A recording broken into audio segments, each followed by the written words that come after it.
What if I told you that one of the most strategic ports in the entire Asia-Pacific region, a gateway that sits just a stone's throw from Indonesia and serves as a launch pad for American military operations, has been controlled by a Chinese company for nearly a decade? And now, as Australia moves to reclaim it, Beijing is issuing its most direct threat yet, warning that retaliation is not just possible, but inevitable. This is not some hypothetical scenario from a geopolitical thriller. This is happening right now, and the stakes could not be higher. Welcome to one of the most explosive diplomatic standoffs of 2026. If you want to understand how the balance of power in the Indo-Pacific is shifting beneath our feet, you need to hear this story from start to finish. And trust me, by the end of this video, you will see Australia, China, and the entire region in a completely different light. So if you find this kind of in-depth analysis valuable, do me a favor and hit that like button right now. Subscribe to the channel if you have not already, and share this video with someone who needs to understand what is really going on in the world. Now let us dive in. The date was January 28, 2026. Chinese Ambassador Xiao Qian stood before reporters at the Chinese embassy in Canberra. What he said sent shockwaves through diplomatic circles. He delivered the most explicit warning Beijing has issued to Australia in years. If Canberra attempts to forcibly take back the Port of Darwin, China will have an obligation to take measures to protect the Chinese company's interests. The threat was clear enough. How did a port in Australia's remote Northern Territory become a potential showdown between two of the world's most significant economic powers? The answer lies in a decision made more than a decade ago. In 2015, the Northern Territory government was desperate for cash. One of the assets they decided to sell was the Port of Darwin, Australia's most northerly major port, located just 140 kilometers south of Indonesia. Landbridge Group, a Chinese company headquartered in Shandong province, walked away with a 99-year lease for 506 million Australian dollars. The man behind Landbridge is Yi Cheng, a Chinese billionaire who maintains close ties to the Chinese Communist Party. This deal was signed without proper consultation with Australia's federal government. Then Defense Minister Maurice Payne found out just hours before it was announced. Even Barack Obama expressed disappointment, frustrated that Washington had not been consulted. Darwin is not just any port. It is arguably the most strategically significant maritime asset in Australia's northern defense architecture. The city hosts 3 major military installations. Since 2012, Darwin has been home to rotating deployments of U.S. Marines, with roughly 2,000 American troops training alongside Australian forces every year. The port sits at a critical choke point within striking distance of the South China Sea and serves as a potential logistics hub for Allied military operations. For years, the lease generated controversy, but no action. Multiple government reviews concluded there were no legal or security grounds to cancel the agreement. But then came the 2025 federal elections, and everything changed. Both major parties made the same pledge: bring the Port of Darwin back into Australian hands. Albanese, campaigning for re-election, declared it was in the national interest. And this is where Ambassador Xiao Qian enters the picture. Speaking at his New Year briefing, the ambassador did not mince words. He criticized Australia's moves as unethical and, in his words, no way to do business. He posed a pointed question to reporters: when you are losing money, you want to lease it to a foreign company, and when it is making money, you want to take it back? The ambassador was referring to Landbridge's recent financial turnaround at the port. According to reports, the company turned losses of 37 million Australian dollars into a profit of 9.6 million Australian dollars last year. The implication was clear. Australia was being opportunistic, waiting until the Chinese company had done the hard work of making the port profitable before swooping in to reclaim it. But here is where the story gets even more interesting. Ambassador Xiao went further than just questioning Australia's motives. He explicitly stated that Chinese companies have used the port for importing Australian cattle, sheep, beef, minerals, iron ore, coal, and other goods. And he warned that if Landbridge is forced to leave, it might also affect the substantive investment, cooperation, and trade between Chinese companies and that part of Australia. In other words, Beijing was signaling that retaliation could extend far beyond the port itself. We are talking about potential disruptions to agricultural exports, mineral shipments, and the broader economic relationship. Now, if you have been following Australia-China relations, this threat probably sounds familiar. We have seen this playback before. In 2020, Australia called for an international investigation into the origins of COVID-19. Beijing responded with fury. In May, China slapped an 80.5% tariff on Australian barley. Then came anti-dumping duties of up to 218% on Australian wine. Cotton mills were ordered to stop buying Australian cotton. Lobster, timber, and coal were blocked. In November 2020, the Chinese embassy delivered the 14 grievances, a list of policies Beijing expected Canberra to change. Australia refused. The trade war intensified. What happened next surprised everyone. Australia did not cave. Barley found new markets in Saudi Arabia and Mexico. Coal was redirected to Japan and Europe. According to Treasury estimates, affected sectors lost $5.4 billion in Chinese exports but found $4.4 billion in new markets. The net loss was roughly $1 billion, less than 0.5% of total exports. And due to surging iron ore prices, total exports to China actually grew 10% during the sanctions. China eventually backed down. By late 2024, most trade restrictions were rolled back. The relationship stabilized. Trade exceeded 300 billion Australian dollars. But now, with Darwin escalating, many wonder if we are heading for another round of economic conflict. Prime Minister Albanese has not backed down in the face of Beijing's warnings. Speaking during a visit to East Timor on the same day as Ambassador Xiao's press conference, Albanese reiterated his intention to return the port to Australian control. He described the move as being in the national interest and emphasized that critical infrastructure should be managed by Australians. The government has reportedly been engaged in commercial negotiations with Landbridge for several months, and there are signs that a deal could be reached without resorting to a forced buyback. But here is where it gets interesting. Landbridge, the company at the center of this dispute, is in serious financial trouble. The company borrowed heavily to fund expansion between 2014 and 2017, spending nearly $5 billion on assets. By 2021, Landbridge had been sued by at least 14 major creditors. Outstanding debts exceeded $600 million. Since then, virtually all major assets have been frozen. The company's founder, Yi Chung, has been fined by regulators for failing to lodge financial reports since 2021.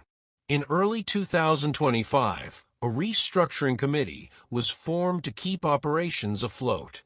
Some analysts believe Landbridge might actually welcome an Australian buyout because it would provide a financial lifeline. It is a peculiar situation where China is threatening retaliation over a port that the company operating it might be happy to sell. But Beijing's concerns go beyond Landbridge's balance sheet. The Port of Darwin sits at the intersection of China's strategic interests and America's military posture. Since 2015, the United States has dramatically expanded its presence in Darwin. Massive construction projects are underway for facilities that will serve American forces. And then there is AUKUS, the Trilateral Security Partnership announced in 2021. Under this agreement, Australia will acquire nuclear-powered submarines from the United States. China views AUKUS as a direct threat. Beijing has warned that the deployment of nuclear-powered submarines to Australia could provoke a dangerous arms race and undermine stability in the Asia-Pacific. Chinese state media regularly denounces the agreement as evidence of American containment strategy. In this context, reclaiming the Port of Darwin is not just about infrastructure ownership. It is about clearing the way for deeper U.S.-Australia military integration. If an American-aligned buyer takes over the port, it removes any potential Chinese oversight of a facility that sits right next to where U.S. Marines train and American warships dock. The frontrunner to acquire the port, according to Australian media reports, is Cerberus Capital Management, a New York-based private equity firm. Here is an interesting detail. Cerberus was co-founded by Steve Feinberg, who is now serving as the U.S. Deputy Secretary of Defense. So the port might be going from one foreign owner with military connections to another foreign owner with military connections, just on the opposite side of the geopolitical divide. Ambassador Zhao's warning needs to be understood in this broader context.